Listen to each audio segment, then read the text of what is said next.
আসসালামু আলাইকুম ওয়া রাহমাতুল্লাহি ওয়া বারাকাতুহু।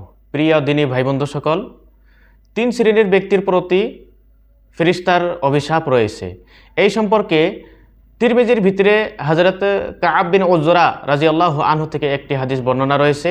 সে হাদিসে কাআব বিন উজরা রাদিয়াল্লাহু আনহু বর্ণনা করেন, রাসূলুল্লাহ সাল্লাল্লাহু আলাইহি সাল্লাম একদিন জুমার খুতবা দেওয়ার জন্য মসজিদে উপস্থিত হলেন আর আমাদেরকে বললেন যে তোমরা মিম্বারের পাশে আসো। আমরা মিম্বারের পাশে গেলাম। তখন রাসূলুল্লাহ সাল্লাল্লাহু আলাইহি সাল্লাম মিম্বারের চড়ার সময় প্রথম সিঁড়িতে পা রাখলেন, তখনকার বললেন আমিন। দ্বিতীয় সিঁড়িতে পা রাখলেন, তখন আবার বললেন আমিন। রাসূলুল্লাহ সাল্লাল্লাহু আলাইহি সাল্লাম তৃতীয় সিঁড়িতে পা রাখলেন, আবার বললেন আমিন। রাসূলুল্লাহ সাল্লাল্লাহু আলাইহি সাল্লামের যখনকার খুতবা শেষ হয়ে গেল, রাসূলুল্লাহ সাল্লাম মিম্বার থেকে যখনকার নামলেন, তখন সাহাবায়ে কেরাম রাসূলুল্লাহ সাল্লাল্লাহু আলাইহি সাল্লামকে জিজ্ঞাসা করলেন, ইয়া রাসূলুল্লাহ সাল্লাল্লাহু আলাইহি সাল্লাম, আজকে আপনার থেকে এমন কিছু কথা শুনলাম যা কোনোদিন শুনি নাই। আপনি তো কোনোদিন মেম্বরে চড়ার সময়ে কোনোদিন তো এমন হিসেবে আমিন বলেন নাই, আজকে বললেন কেন?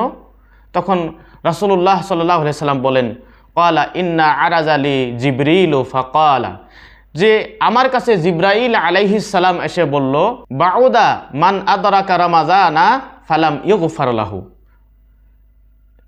প্রথম শ্রেণীর ব্যক্তির বিষয়ে বললেন যে সেই ব্যক্তি ধ্বংস হোক যে ব্যক্তি রমজান মাস পেল কিন্তু সে ব্যক্তির গুনাহ মাফ হলো না, সে ব্যক্তির গুনাহ আল্লাহর কাছ থেকে মাফ করাইতে পারলো না। তখন রাসূলুল্লাহ সাল্লাল্লাহু আলাইহি সাল্লাম বললেন আমিন। দ্বিতীয় শ্রেণীর ব্যক্তি সম্পর্কে হযরত জিব্রাইল আলাইহিস সালাম বললেন, বাউদা মান যুকিরতা ইনদাহু ফালাম ইউসাল্লি আলাইকা, যে সেই ব্যক্তি ধ্বংস হোক যে ব্যক্তি সম্মুখে আপনার নাম উচ্চারিত হয় কিন্তু সেই ব্যক্তি আপনার প্রতি মানে রাসূলের প্রতি দুরূদ পাঠ করে না, সেই ব্যক্তি ধ্বংস হোক। উত্তরে রাসূলুল্লাহ সাল্লাল্লাহু আলাইহি সাল্লাম বললেন আমিন।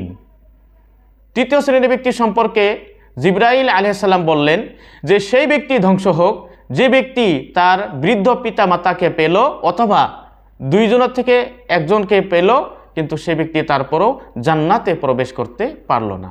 সম্মানিত দিনী ভাই বন্ধু সকল, এই হাদিসে তিনটা পয়েন্ট খুবই গুরুত্বপূর্ণ, তিনটা পয়েন্টই খুবই গুরুত্বপূর্ণ, কিন্তু প্রাসঙ্গিক বিষয় হলো যে ব্যক্তি রমজান মাস পেল, বর্তমান যেহেতু রমজান মাস, যে ব্যক্তি রমজান মাস পেল কিন্তু সেই ব্যক্তি তার গুনাহ মাফ করাইতে পারল, সে ব্যক্তির গুনাহ মাফ হলো না, সে ব্যক্তি এই অভিশাপের সম্মুখীন হতে পারে। গতিকে আমরা সকলেই যাতে এই রমজান মাসে আমরা বেশি বেশি আল্লাহর কাছে তওবা তাহলিল করে, আল্লাহর কাছে কান্নাকাটি করে, আল্লাহর কাছে ক্ষমা প্রার্থনা করে যাতে আমরা আল্লাহ রাব্বুল আলামিনের কাছ থেকে এই পবিত্র মাসেই যাতে আমরা আল্লাহর কাছ থেকে যাতে আমরা সেই গুনাহ মাফ করাইতে পারি, যাতে আল্লাহ রাব্বুল আলামিন আমাদেরকে সেই গুনাহগুলো, আমাদের সকল গুনাহ যাতে রাব্বুল আলামিন আমাদেরকে মাফ করে দেন।